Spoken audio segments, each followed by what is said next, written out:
2002 চনৰ 11 জানুৱাৰী শেষ হৈ গ'ল অসাধাৰণ হৈ জীয়াই থাকিব খোজা ছোৱালীজনী।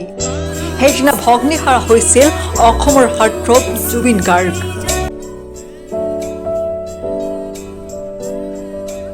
গানৰ বহি হেৰাই যোৱা, গাড়ী পামচাৰ হোৱা, এয়া আছিল নেকি অনাগত বিপদৰ সংকেত।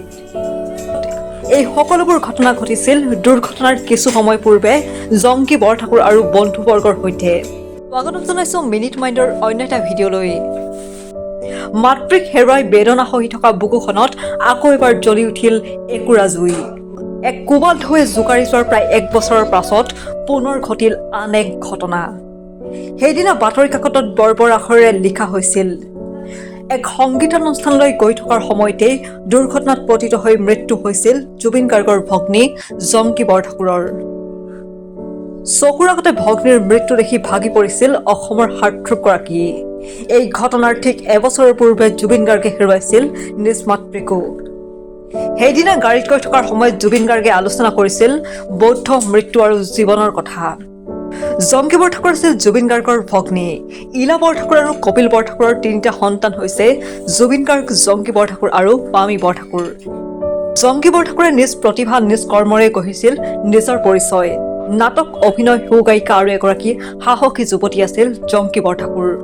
সকলো ফালৰ পৰাই প্ৰতিভাই আগুৰি থকা জংকী বৰঠাকুৰ আছিল কেইবাটাও গীতৰ আঁৰৰ স্ৰষ্টা।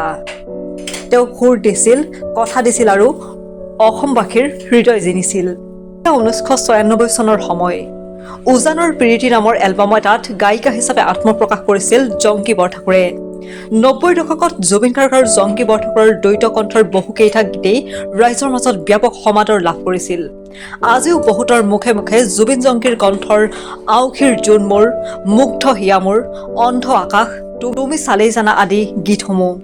তেওঁৰ জ্যেষ্ঠ ভাতৃ জুবিন গাৰ্গৰ এলবাম যেনে মুক্তি, চান্দা, ৰাংঢালী, স্পৰ্শ আদিকে ধৰি 400ৰো অধিক গীতত কণ্ঠ নিগৰাইছিল জংকী বৰঠাকুৰে। আনহাতে জংকীয়ে বহু মঞ্চ নাটকতো অভিনয় কৰিছিল। তাৰোপৰি শাহু আই জোৱাই, হাঁহিৰে চকুলো ঢাকি, খিৰিকীমুখৰ আলহী, অন্য জীৱন আদি টিভি চিৰিয়েলৰ লগতে তুমি মোৰ মাথো মোৰ আৰু মুন্না আহমেদৰ পৰিচালিত জীৱন নদীৰ দুটিপাৰ ছবিখনতো গুৰুত্বপূৰ্ণ চৰিত্ৰত অভিনয় কৰিছিল।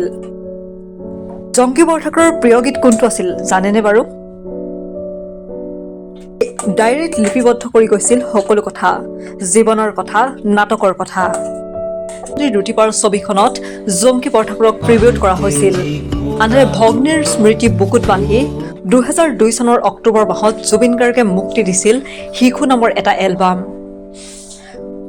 প্ৰিয় ভগ্নীক হেৰুৱাই তেওঁৰ স্মৃতিত মুক্তি দিছিল এই এলবামটো। ভিডিঅ'টো ভাল লাগিলে লাইক, শ্বেয়াৰ এণ্ড ছাবস্ক্ৰাইব কৰিবলৈ নাপাহৰিব।